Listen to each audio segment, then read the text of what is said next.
ja pochođu. Povičte mi, mamo, odkąd ja pochođu. Gde moji koreni, pokrm meno nošu. Povičte mi, mamo, odkąd otec rodom. Čom jak luk kosil, z rana hodil brodom. Z rodu Ruseniju, što v tom kraju želi.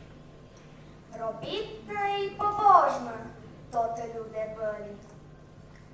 Svi život bikami tu pereževali. Vidnenjka polička im obžrbu dali. Zemlju obrobjali, ditej vrhovali. Čistenku vodičku za studenog brali. Pri ťažkej roboti vše sobi špívali. Špívu svojho rodu sílu im dávali. Zato predky svojich nejsť zapoviť dolim. Že brod náš dávnej žil i nezahrnul.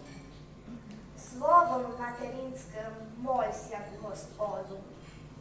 Za vírnych potomkів z rusinskого роду.